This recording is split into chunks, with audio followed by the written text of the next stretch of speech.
Ya ha pasado más de un siglo desde el asesinato del último zar de Rusia, Nicolás II. Quizás había muchas razones para una revolución, pero el hecho es que él ya había abdicado de la corona. ¿Y por qué le mataron entonces?, dirán.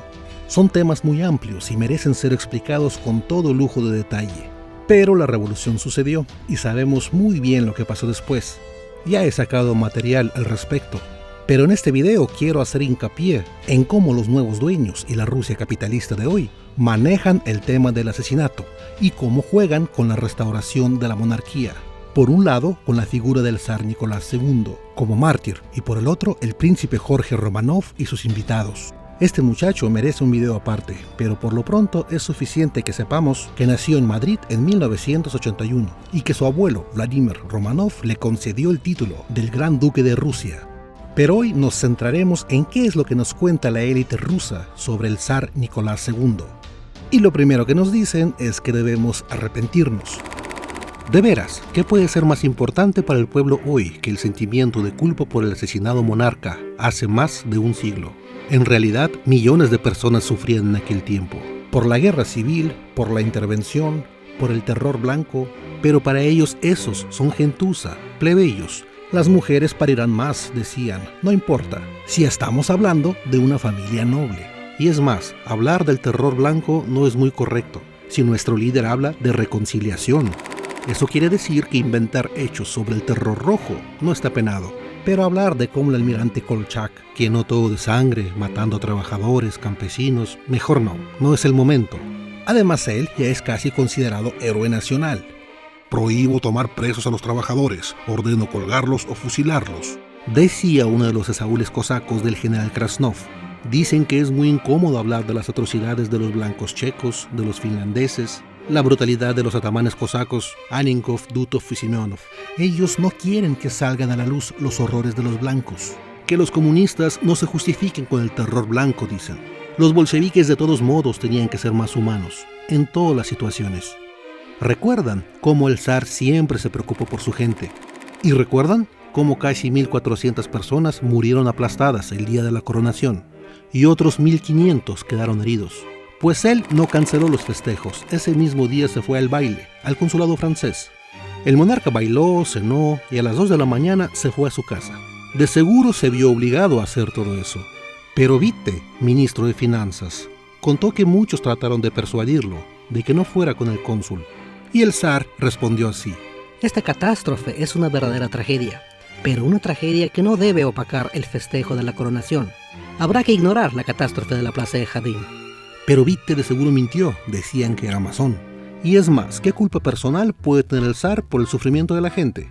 Todo eso son intrigas de los enemigos de la patria rusa. El mandatario ni imaginaba que algo así podía pasar. Nos dicen que son los malvados comunistas los que nos cuentan que incluso antes a los monarcas y sus hijos los mataban, que los reyes y reinas morían en las revoluciones burguesas, que eso era bastante común. La clase burguesa le quitaba el poder a la clase feudal, y la burguesía, cuando tomaba el poder, no se avergonzaba de ningún terror. Y en la Rusia misma mataron a muchos zares, nos cuentan los comunistas. Mataron a Pedro III, a Pablo I, mataron hasta niños. Es más, hasta los mismos monarcas llegaron a matar a sus hijos, o tranquilamente los mandaban a ejecutar. ¿Y cuántos hijos de los allegados fueron asesinados por la realeza? Al niño de Marina Mniszek lo colgaron sin problema alguno, tenía 3 años. Los comunistas nos dicen que las guerras civiles y las revoluciones empiezan por motivos muy diferentes. ¿Y qué responde la élite de hoy a eso? Una cosa es cuando al zar lo mata gente noble, para poner a un monarca más conveniente, de su propio círculo, y otra cosa muy diferente cuando los lacayos, borrachos de libertad, se deshacen de los señores como clase. Esto sí es inimaginable, esto sí es una catástrofe. ¿Acaso se puede vivir sin los señores? En cada gobierno, cada cosa tiene que tener su dueño, una clase superior, si no, no habrá ningún orden. Veamos la Rusia de hoy, cuando las fábricas, los periódicos, los barcos, de nuevo están en las manos de los ricos. ¿Acaso es correcto elogiar aquellos días incomodando a los señores? La diferencia entre la gente se nota menos en una economía que crece o que al menos se mantiene, pero sale a la luz en época de crisis. Eso trae conflictos abiertos entre los ricos y los pobres. Y en muchas partes del mundo se retoman los estudios de la lucha de clases. algo extremista para mí. Excelente, Dmitry Medvedev tiene toda la razón. Por eso solo debemos arrepentirnos. Y no se debe usar la lógica. No vaya a ser que se den cuenta que son los problemas sociales y económicos los que llevan a las revoluciones y a las guerras civiles. No hay que dejar que estudien esos problemas, que los analicen, porque se pueden dar cuenta que las contradicciones entre los señores y los campesinos se acumulaban por siglos. Que no sepan que cuando el campesino ruso obtuvo su libertad, el derecho a la tierra, las mejores tierras se las quedaron los que habían sido los señores feudales. Sí, los campesinos obtuvieron el derecho a la tierra, pero la tierra no era gratis, y el campesino pagó por esa tierra un crédito durante medio siglo. ¿Para qué recordar a aquellos que se hicieron pobres por eso, y que tuvieron que trabajar para los kulaks, y a veces solo por comida? ¿Para qué recordar las regulares hambrunas, la nula medicina para las personas comunes, las epidemias con las que el gobierno no podía luchar, el derecho de un patrón de golpear a su peón? Una división de la sociedad en clases por ley, muy vergonzosa. Una actitud humillante hacia los otros pueblos de la extensa Rusia. Mejor que nuestros hijos no sepan de las condiciones de trabajo de aquel entonces, de la prostitución legalizada, de los niños que tenían que vender su cuerpo para sobrevivir. Y en los tiempos de la guerra de Crimea ya se notaba la diferencia entre Rusia y los países europeos de aquel tiempo.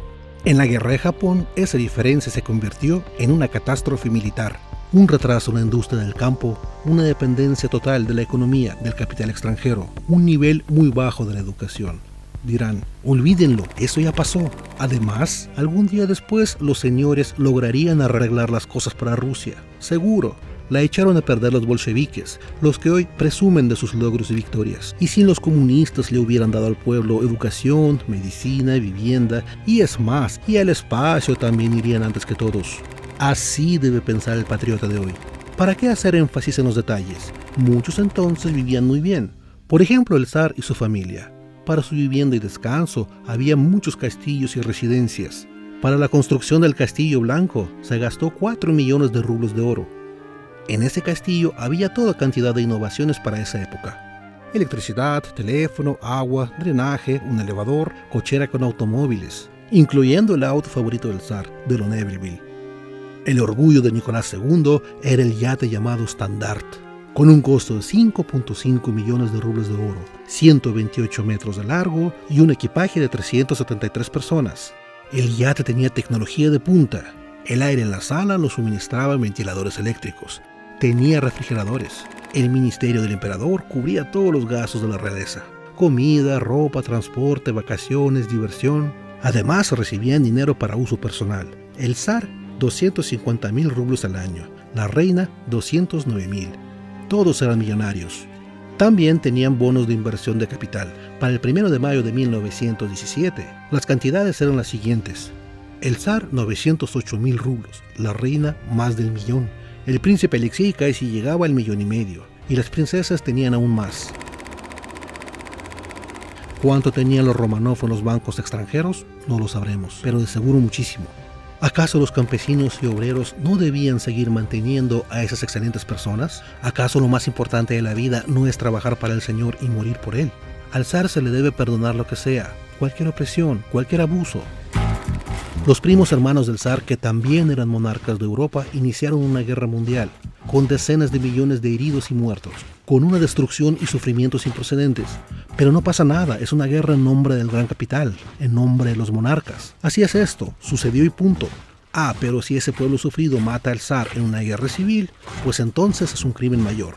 Y hoy que ha pasado más de un siglo, debemos avergonzarnos. Pues la historia se repite, veremos qué es lo que pasa.